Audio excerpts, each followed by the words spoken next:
रुचि और अमित दोनों ने अपनी पसंद से शादी की थी, लेकिन रुचि की सास कल्पना रुचि को बिल्कुल भी पसंद नहीं करती थी। इसीलिए वो शादी के बाद भी अमित और रुचि को एक साथ नहीं सोने दे रही थी। ये सब देखकर कल्पना की पड़ोसन विमला बहुत मजाक बनाती है। ऐसे ही एक दिन विमला और कल्पना दोनों अपने मोहल्ले में खड़ी होकर बात कर रही थी कि तभी विमला कहती है, अरे कल्पना, तू अपनी बहू को अब अपना क्यों नहीं लेती? कब तक तू अपनी बहू से ऐसे ही मुंह बनाती रहेगी? है तो वो तेरी बहू ही ना, कब तक ऐसे ही चलता रहेगा? मैं नहीं अपनाने वाली उसे। अरे अपने मन से उसने शादी की है और अब मेरे बेटे के आगे अच्छा बनना चाहती है और मुझे ही बुरा बना रही है। मैं तो नहीं अपनाने वाली। देख, तुझे आज नहीं तो कल अपनी बहू को अपनाना ही पड़ेगा। तो कब तक ऐसे ही चलेगा? जब तक मैं पूरी तरह से संतुष्ट न हो जाऊं। अरे मेरे बेटे को इसने अपने झांसे में फंसाया हुआ है। मैं संतुष्ट हो जाऊं कि ये मेरे बेटे का फायदा नहीं उठाएगी तो फिर ठीक है सब।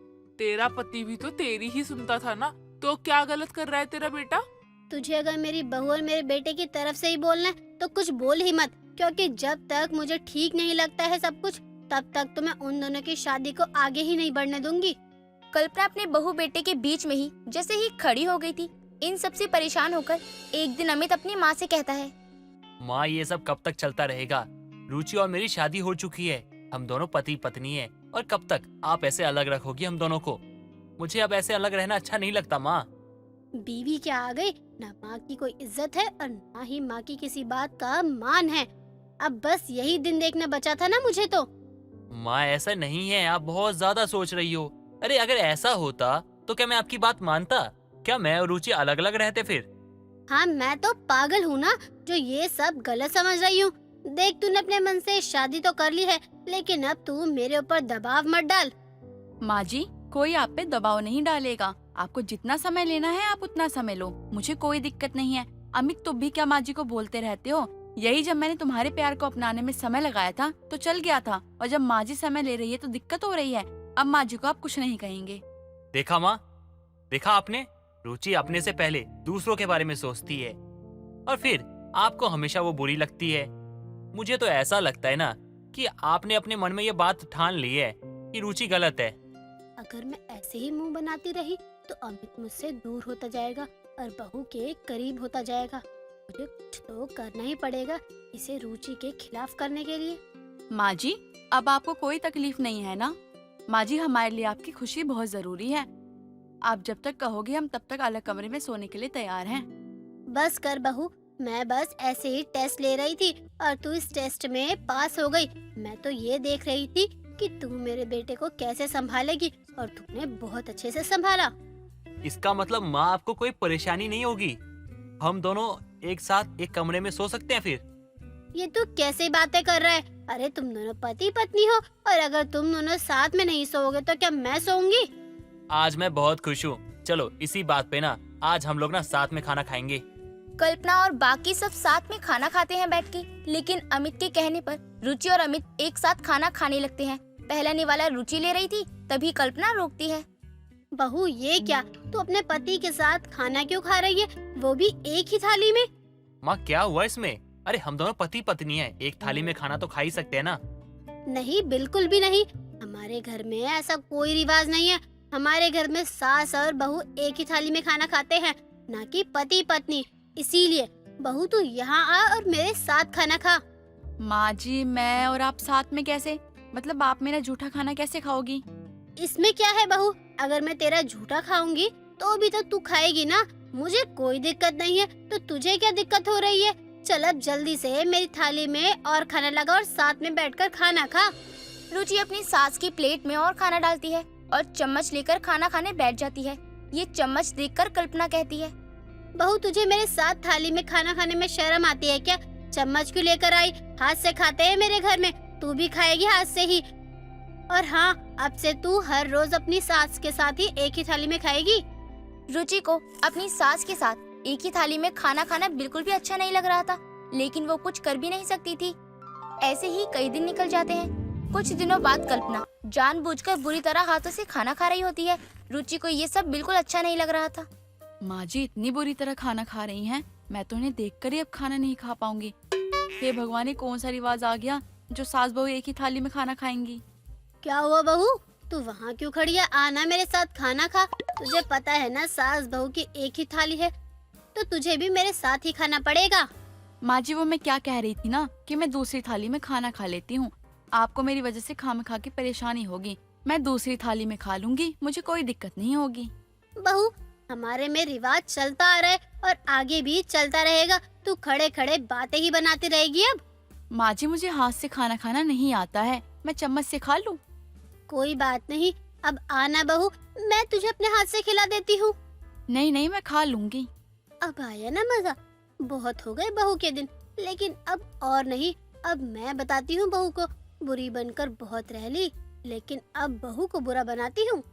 कल्पना अब जानबूझकर अपनी बहू के साथ ऐसे ही किया करती थी और ये सब रुचि को बिल्कुल भी अच्छा नहीं लग रहा था और वो अमित के पास जाकर बोलती है। अमित तो माँ जी को कहो ना कि वो इतनी बुरी तरह खाना ना खाए, मुझे देखकर ही घिन आती है। मैं कैसे खा सकती हूँ खाना माँ जी के साथ? ये क्या कह रही हो रुचि तुम? माँ के साथ खाना खाने में तुम्हें घिन आ रही है? मुझे तुमसे ये उम्मीद नहीं थी। मेरी माँ ने तुम्हें अपना लिया और तुम उनके बारे में ऐसा कह रही हो? मैं माँ जी की बुराई नहीं कर रही हूँ, लेकिन मैं बस अपने मन की बात कह रही हूँ। मुझे अच्छा नहीं लगता है। तुम्हें भी पता है ना कि मैं किसी का जूठा खाना नहीं खाती हूँ। तुम्हें बस मेरी माँ से ही परेशानी है। सच में आज ये जानकर ना मुझे बहुत बुरा लगा है रुचि। अपनी बहू बेटे की लड़ाई देखकर कल्पना को बहुत खुशी हो रही थी, इसलिए वो अब ऐसे ही रोज आग लगाई जा रही थी उन दोनों के बीच में और उनकी दूरियों को बढ़ाई जा रही थी। ऐसे ही कई दिन निकल जाते हैं। कुछ दिनों बाद कल्पना जानबूझकर आधा खाना मुंह में डाल रही थी और आधा थाली में ही निकाल देती है। रुचि को ये देखकर उल्टी हो जाती है और वहाँ खड़ा अमित सब कुछ देख लेता है। अमित को भी अब अपनी माँ का ये बर्ताव पसंद नहीं आता। जब वहाँ रुचि आती है तो अमित कहता है, माँ, अब तक मुझे लगा था कि रुचि कुछ ज्यादा ही बोले जा रही है आपके खिलाफ, लेकिन आज जब मैंने खुद अपनी आंखों से देखा तो मुझे यकीन हो गया कि साथ बैठकर खाना खिलाना ये सब तो एक बहाना है। क्योंकि आप जिस तरह से खाना खा रही हो, इस तरह से कोई भी आपके साथ बैठ के खाना नहीं खा सकता। साथ बैठ के खाना तो छोड़ो, बगल में बैठ के भी नहीं खा सकता। लेकिन एक बात बताओ माँ, पहले तो आप ऐसे नहीं खाती थी, अब क्या हुआ? बेटा वो माँ बस, अब और कुछ मत बोलना आप। मुझे सब कुछ समझ में आ चुका है। आपने रुचि को दिल से कभी अपनाया ही नहीं। ये सब तो आप इसलिए कर रही थी ताकि उसके और मेरे बीच में दूरियां आ जाए और हम अलग हो जाए। माँ, अपने बेटे की जिंदगी बर्बाद करते हुए आपने एक बार भी नहीं सोचा। लेकिन बहुत हो गया माँ, अब आज के बाद आपकी और रुचि की थाली अलग होगी। इससे ज्यादा मुझे कुछ नहीं सुनना है। अब सब कुछ सबके सामने आ जाता है, जिसके बाद अमित रुचि का साथ देता है और सास बहू की थाली भी अब अलग हो जाती है। मेघा बहुत ही सरल स्वभाव की लड़की थी। उसे खाना बनाना बहुत पसंद था और ज्यादातर समय वो अपनी रसोई में ही बिताया करती। एक दिन वो अपने घर में खाना बना रही थी, तभी उसकी माँ सीमा आकर उससे कहती है, क्या करती रहती है पूरे दिन रसोई में? घर के और भी काम है, वो भी कर लिया कर। क्या माँ, आप भी ना, आपको पता है ना कि मुझे खाने बनाने का कितना शौक है, फिर भी आप मुझे बोल रही हो। पर पूरे दिन रसोई से बाहर निकल कर भी कुछ कर लिया कर। अपने ससुराल में बस खाना ही बनाती रहेगी या कुछ और भी करेगी? माँ, मैं सारे काम कर लूंगी, आप अभी यहाँ से जाओ, मुझे परेशान मत करो। मेघा अपनी माँ को इतना कहकर बाहर भेज देती है। कुछ दिन बाद मेघा अपनी दोस्त के साथ मार्केट जा रही थी। दोनों आपस में अपनी ससुराल की बातें कर रहे थे। तभी शिखा कहती है, सुन मेघा, तू ये बता मुझे कि तुझे कैसा ससुराल चाहिए? मुझे अपने ससुराल में कुछ मिले न मिले, बस अच्छी सी रसोई मिलनी चाहिए जिसमें मैं खाना बनाऊं और अपने ससुराल वालों को अच्छा अच्छा खाना बना कर खिलाऊं। मान ले तुझे अच्छा ससुराल तो मिल गया, पर वहाँ रसोई ना हुई तो क्या करेगी? ओए ऐसे मत बोल, बिना सास के ससुराल चल जाएगा पर बिना रसोई के ससुराल नहीं चलेगा। दोनों सहेली बात करते करते घर आ जाती हैं। अब मेघा अपनी रसोई में ज्यादा समय बिताया करती। एक दिन सीमा की पड़ोसन घर आती है। सुन सीमा, अब मेघा बड़ी हो गई है, इसकी शादी की उम्र हो गई है, इसकी शादी नहीं करवाएगी क्या? हाँ, तू सही बोल रही है। कोई लड़का हो तो बता मुझे। हाँ, एक लड़का है पवन नाम का, वो बहुत अच्छा कमाता है, यहीं पास के शहर में रहता है। तू कहे तो कल ही मैं उस लड़के को और उसकी माँ को घर लेकर आऊँ। ठीक है, तू कल लड़के और उसकी माँ को लेकर आ जा, मैं मेघा को बोल दूंगी। चल ठीक है, फिर मैं अभी घर जाकर लड़के वालों को बोल देती हूँ। तू मेघा को तैयार रखियो। चल अब मैं चलती हूँ। पड़ोसन शादी का प्रस्ताव रखकर चली जाती है और अगले दिन लड़के वालों को लेकर आते हैं। पवन और मेघा दोनों ही एक दूसरे को पसंद कर लेते हैं और शादी के लिए हाँ कह देते हैं। कुछ दिनों बाद मेघा की शादी हो जाती है और वो अपने ससुराल आती है। ससुराल में आने के बाद सारी रस्में होती हैं। तभी बहू तू थक गई होगी, अब जाकर आराम कर ले। ठीक है माँ जी। इतना बोलकर मेघा अपने कमरे में आराम करने के लिए चली जाती है। वो बहुत ज्यादा खुश थी और खुद से बातें करती है। फाइनली मैं अपने ससुराल आ गई। सारी रस्में तो हो गई, अब बस कल मेरी पहली रसोई है। कल तो मैं रसोई में अच्छे अच्छे पकवान बनाकर अपने ससुराल वालों को खुश कर दूंगी। कल मेरे लिए बहुत इम्पोर्टेंट दिन है। चल मेघा सो जा, वरना कल तेरी रसोई का सपना सपना ही रह जाएगा। मेघा एक्साइटमेंट में सो जाती है। अगले दिन वो जल्दी उठकर नहाती है और अपनी पहली रसोई के लिए तैयार हो जाती है। इंतजार कर रही होती है कि उसकी सास उसे कब बुलाएगी। कुछ देर बाद उसकी सास की आवाज आती है। बहू तैयार हो गई क्या? जल्दी से नीचे आ जा। हाँ माँ जी अभी आई। थोड़ी देर बाद मेघा नीचे आती है और कहती है, चलिए माँ जी, मैंने अपनी रसोई के लिए सब सोच लिया है, क्या बनाना है और कहाँ है रसोई। मेघा की रसोई वाली बात सुनकर विमला की एक पड़ोसन सविता कहती है, बहू, तुझे तेरी सास ने ये नहीं बताया कि तेरे ससुराल में तो कोई रसोई ही नहीं है? तू चुप हो जा सविता।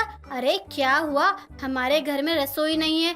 हम इतने अमीर हैं कि हम बाहर से खाना मंगवा कर खा लेते हैं। हमारे घर में रसोई नहीं होती।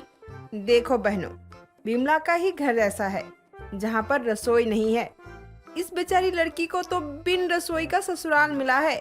इसके तो पहली रसोई के सारे अरमान धरे के धरे रह गए। मेघा वहीं खड़ी उन लोगों की बातें सुन रही थी। जब मेघा को पता चला कि उसके ससुराल में रसोई ही नहीं है तो उसका मुंह खुला का खुला रह जाता है। मेघा की आंखों में आंसू आ जाते हैं और वो अपने कमरे में जाकर रोने लगती। अपनी सहेली की बात याद करती है। मान ले तुझे अच्छा ससुराल तो मिल गया, पर वहाँ रसोई ना हुई तो क्या करेगी? ओए ऐसे मत बोल, बिना सास के ससुराल चल जाएगा पर बिना रसोई के ससुराल नहीं चलेगा। मैं अपने कितने सारे अरमान लेकर आई थी कि मेरा ससुराल ऐसा होगा वैसा होगा, और यहाँ तो कुछ भी नहीं है। शिखा की जवान काली है, उस मनूस ने बोला था कि तेरे ससुराल में रसोई नहीं होगी, तो क्या करूँ मैं? माँ को कॉल करती हूँ। मेघा अपनी माँ को कॉल लगाती है और कहती है, माँ मेरे सारे अरमान बह गए। माँ क्या हुआ मेरी बच्ची, तू रो क्यों रही है? सब ठीक तो है ना वहाँ? माँ मेरे ससुराल में रसोई नहीं है, बिना रसोई का ससुराल है ये। पर ऐसा कैसे हो सकता है? तुझसे मजाक कर रहे होंगे। नहीं माँ, मैंने जब अपनी सास से कहा कि पहली रसोई की रस्म के लिए, तो उन्होंने कहा कि हमारे यहाँ तो कोई रसोई ही नहीं बनाई जाती। मुझे आपने दहेज में जो रसोई का सामान दिया उनका मैं क्या करूँ? आग लगा दूँ क्या? क्योंकि यहाँ तो रसोई ही नहीं है। नहीं नहीं, ऐसा मत कर, क्योंकि ऐसा करने से लक्ष्मी रूठ जाती है और आर्थिक नुकसान होने लगता है। तू एक काम कर, इस बारे में दामाद जी से बात कर, क्या पता वो तेरी मदद कर दे। ठीक है माँ, चलो अब मैं फोन रखती हूँ, थोड़ा सा दुख मना लूं कि मेरा ससुराल बिना रसोई का ससुराल है। मेघा फोन रखकर फिर से सोचने लगती है और पूरे दिन बोलती ही रहती है। फिर रात का खाना खत्म करने के बाद जब पवन कमरे में आता है तो मेघा कहती है, पवन जी मुझे आपसे कुछ बात करनी है। हाँ बोलो, क्या बात है? सब ठीक है ना? तुम्हें यहाँ कोई तकलीफ तो नहीं है ना? क्या खाक ठीक है? मेरा ससुराल बिना रसोई का ससुराल है। सारी लड़कियाँ शादी के अरमान लेकर आती हैं कि उनकी शादी के बाद उसकी पहली रसोई होगी, और यहाँ पर तो बाहर से खाना मंगवाया जाता है। अरे अरे अरे अरे अरे, गुस्सा क्यों कर रही हो?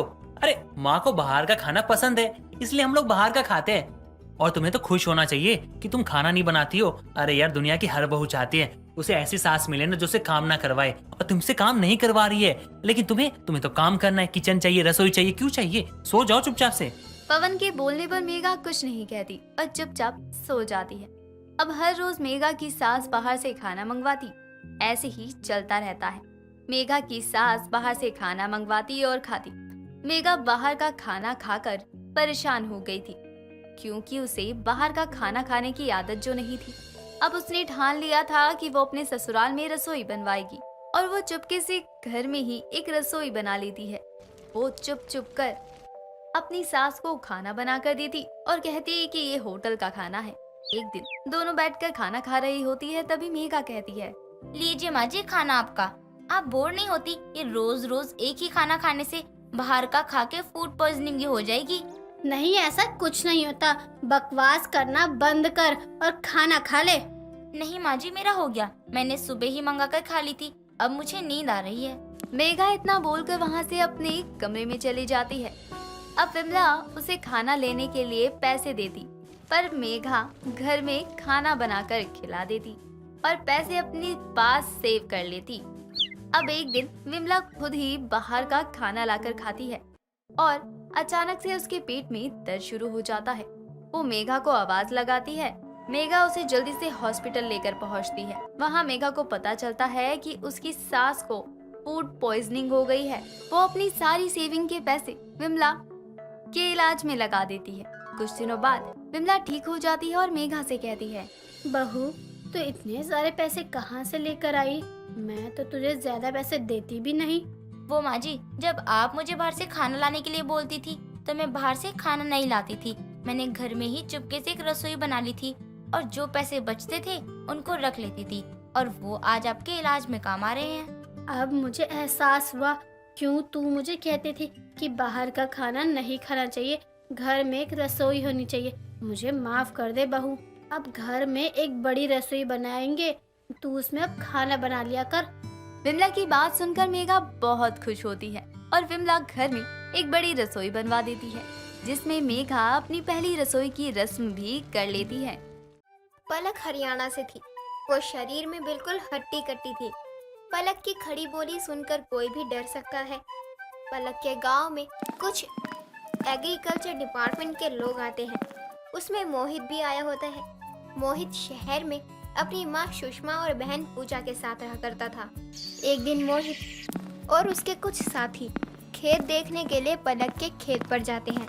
वो लोग पौधों को उखाड़ने लगते हैं कि तभी पलक की नजर उन पर जाती है और वो पलक उनसे कहती है, ओ साहब जी, अड़े क्या कर रहे हो? पौधे क्यों उखाड़ रहे हो? अरे मैडम, हम लोग यहाँ एग्रीकल्चर डिपार्टमेंट से आए हैं। हम लोग पौधों की जांच करने के लिए आए हैं। हम लोग ये देखने के लिए आए हैं कहीं आपने इस पौधों में कोई केमिकल का यूज तो नहीं किया है। हम लोग हरियाणवी से, हम लोग खुद से गद्दारी को नहीं करते, समझे? ओके ओके मैडम, आप इतना गुस्सा क्यों कर रही हो? अरे हम तो अपना काम कर रहे हैं, उसके बाद हम चले जाएंगे। ठीक से। पलक इतना बोलकर वहीं पास के एक खेत में बैठ जाती है और मोहित और उसके साथियों पर नजर रखने लगती है और कुछ देर बाद अपने घर चली जाती है। अगले दिन दोबारा मोहित खेतों में जाकर अपना काम करना शुरू कर देता है और पलक भी खेत में आती है। समय गुजरता रहता है और दोनों को एक दूसरे से प्यार हो जाता है। दोनों गांव के एक मंदिर में जाकर शादी कर लेते हैं और मोहित पलक को अपने घर ले आता है। सुषमा गेट खोलती है और अपने बेटे के साथ लड़की को देखकर वो उनसे कहती है, ये किसको ले आया बेटा? तू तो किसी काम से हरियाणा गया था और हरियाणा से लड़की ले आया।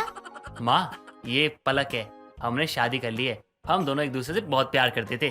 तू हमें बता तो देता। चल अब कोई बात नहीं, अब क्या ही कर सकते हैं। सुषमा मोहित और पलक दोनों की आरती करके स्वागत करती है और उन दोनों को कमरे में आराम करने के लिए भेज देती है। अगले दिन सुबह पलक अपनी पहली रसोई करने के लिए रसोई में जाती है। पलक खाना बनाकर टेबल पर रख देती है और कुछ देर बाद घर के सारे लोग खाना खाने आते हैं। सुषमा पलक के कपड़े देखकर कहती है, बहू, ये तूने क्या पहन रखा है? जा साड़ी पहन ले। ये गांव जैसे कपड़े मत पहना कर, लोग देखेंगे तो क्या कहेंगे। मैं हरियाणा से हूँ और हमारे यहाँ कपड़े ऐसे ही पहने जावे हैं। तू मने न सिखा कि के पहनूं और के नहीं, और लोगों ने तो कोई काम है ना, वो तो भूखते ही रहे हैं। ये कैसी भाषा बोल रही है तू करके? तेरे घर वालों ने कुछ सिखाया नहीं है क्या?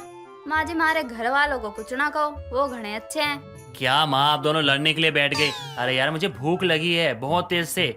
चलो ना कुछ खाते हैं। हाँ हाँ, तू तो अब अपनी बीबी की ही सुनेगा, क्योंकि अब तुझे माँ की बात सुनने नहीं देगी ना। पलक, तुम मेरा मुंह क्या देख रही हो? अरे खाना दो मुझे, ऑफिस जाना है, देर हो रही है। और तुम दोनों सास बहू के बीच में ना, मैं तो आऊंगा ही नहीं। पलक मोहित को खाना देती है। जैसे ही पलक सुषमा को खाना देने वाली होती है कि तभी सुषमा पलक का हाथ पकड़ लेती है और कहती है, ये क्या है? इतना सारा घी और ये बाजरे की रोटी और साग बनाया तूने? इब के हो गया? घी तो शरीर के लिए घना अच्छा हुआ है और बाजरे की रोटी और साग तो हमारा फेवरेट है। पर ये तो गांव के लोग खाते हैं। मैं इतना घी खाऊंगी तो मेरा वजन भी बढ़ जाएगा। नहीं नहीं, मेरे लिए कुछ और बना कर ला। तने खाना है तो खा, ना तो मत खा। ये मेरा दिमाग ना खा, खुद जाकर बना ले। पलक की ये बात सुनकर सुषमा बिना खाना खाए उठ जाती है और मोहित को कहती है, बस ये ही दिन देखने को रह गए थे कि बहू घर में आए और तू तू करके बात करे। सोचा था बहू आएगी मेरे दिन अच्छे हो जाएंगे। बहू तो आई पर किसी काम की नहीं है, एक बात तमीज से नहीं बोल सकती है। ये भी तो शुरुआत से, आगे आगे देखो क्या होता है। तुझे तो मैं जीने ना दूंगी सासू माँ, अब रहना तो रही हो वरना अपने मायके हो लियो। सुषमा पलक की बात सुनकर अपने कमरे में चली जाती है और सो जाती है। दिन निकलने लगता है और पलक शहर में आकर भी अपनी हरियाणवी संस्कृति को नहीं भूलती है। और एक दिन पलक बहुत सारा मिट्टी लाकर चूल्हा बना रही होती है कि तभी पलक की ननद पूजा आ जाती है और पलक से कहती है, ये क्या कर रही हो भाभी? आप छत पर चूल्हा क्यों बना रही हो? वो बात यो है ना छोरी, गैस के खाने में वो स्वाद कोनी जो चूल्हे के खाने में आवे है, इसलिए चूल्हा बना रही हूँ। कल से इस पर ही खाना बनाऊंगी। भाभी आप अपना गांव भूल जाओ, ये शहर है, यहाँ लोग गैस पर ही खाना बनाते हैं, ना कि चूल्हे पर। देसीपना छोड़ के शहर वाली बन जाओ। चुप कर जा छोरी, थारी माँ ने कुछ सिखाया ना तने कि भाभी से कैसे बात की जावे है। मैं थारी भाभी हूँ, तमीज में रहकर बात किया कर। आपसे तमीज से बात करूं, जिसको ना कपड़े पहनने का ढंग है और ना ही बोलने का, और मुझे सिखाने चली हो, अपनी हद में रहो। पूजा इतना बोलकर नीचे चली जाती है और पलक चूल्हा बनाने लगती है। अगले दिन सुबह पलक एक कटोरी में गोबर लाकर और छत पर चली जाती है और चूल्हा को लीपने लगती है। कुछ देर बाद पूजा और सुषमा बाहर आते हैं और गोबर की बदबू से परेशान होकर सुषमा पूजा से बोलती है, हे भगवान, इतनी गंदी बदबू किस चीज की है? पूजा, आज तेरा पेट साफ नहीं हुआ है क्या? जा जाकर पेट साफ करके आ, सड़ा दिया है घर को। माँ, ये मैं नहीं हूँ, ये बदबू गोबर की है, मैंने कुछ नहीं किया। बेवकूफ लड़की, इस घर में गोबर कौन लेकर आया? तू जो बकवास कर रही है। वो आपकी हरियाणवी गवार बहू जो पूरे दिन देसीपना छोड़ नहीं सकती, कल चूल्हा बना रही थी, हो सकता है जुपले बना रही हो। सुषमा और पूजा दोनों छत पर जाते हैं और पलक को चूल्हा लीपते हुए सुषमा कहती है, बहू ये क्या कर रही है तू? घर में गोबर क्यों लेकर आई है?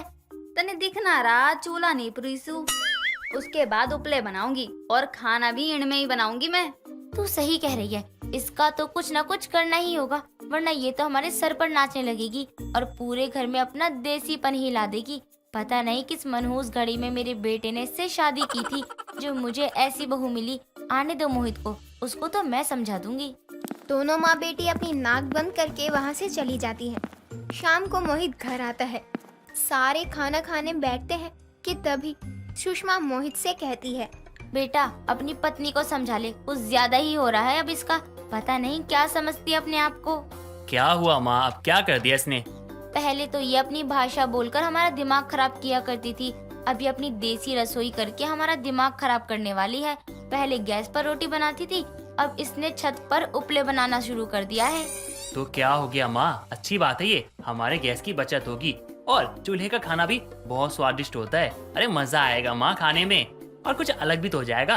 और वैसे भी ये धीरे धीरे करके सीख जाएगी, क्यों चिंता करती हो आप? मोहित सुषमा के कहने पर पलक को बुलाता है। पलक आती है और कहती है, के है तने बेरा ना से कि मैं रोटी बना रही हूँ, परेशान करके रखा से। कुछ नहीं पलक, मैं तो बस इतना कह रहा था कि अपना पहनावा और बोली थोड़ी सी बदल लो। अब तुम शहर में रहती हो, हरियाणी भी बोलना छोड़ दो। क्यों छोड़ दूं? अब तने भी परेशान होने लगी कि ना बदल सकूं हूँ। जिसने जे करना है कर ले। पलक इतना बोलकर रसोई में चली जाती है। उनकी बात सुनकर सभी चुपचाप खाना खाते हैं और सोने चले जाते हैं। अगले दिन सुबह सुबह पूजा को देखने के लिए लड़के वाले आते हैं। माँ विमला और पिता अशोक आते हैं और मोहित रसोई में जाकर 2 बड़े बड़े गिलास में लस्सी लेकर आता है और उनको देता है। लस्सी पीकर अशोक कहता है, अरे वाह, ये तो बहुत अच्छा किया तुमने। इतनी गर्मी में चाय की जगह तुम्हें लस्सी दे दी, वरना जहाँ जाओ मुझे चाय देते हैं, बोलते चाय पीजिए चाय पीजिए। अरे कितनी चाय पीऊं, इंसान हूँ, चाय की मशीन थोड़ी। जी बहन जी, ऐसा लग रहा है जैसे हरियाणा की लस्सी पी रही हूँ, अद्भुत ही स्वाद है। जी अंकल जी, ये मेरी पत्नी ने बनाया है, हरियाणा से है वो, उसको सब कुछ आता है। चलिए खाना खा लेते हैं। अभी नहीं, पहले लड़की तो दिखाइए, उसके बाद खाना वाना तो होता रहेगा। मोहित अपनी माँ को इशारों में पूजा को लाने के लिए बोलता है। सुषमा जल्दी से अंदर आती है और पूजा को लेकर आती है। पूजा के साथ पलक भी बाहर आती है और कहती है, नमस्ते जी, कैसे हो आप लोग? पलक को हिंदी बोलता देखकर सब हैरान हो गए। उस वक्त उन लोगों ने उसे कुछ नहीं बोला। अशोक और विमला को पूजा पसंद आ जाती है।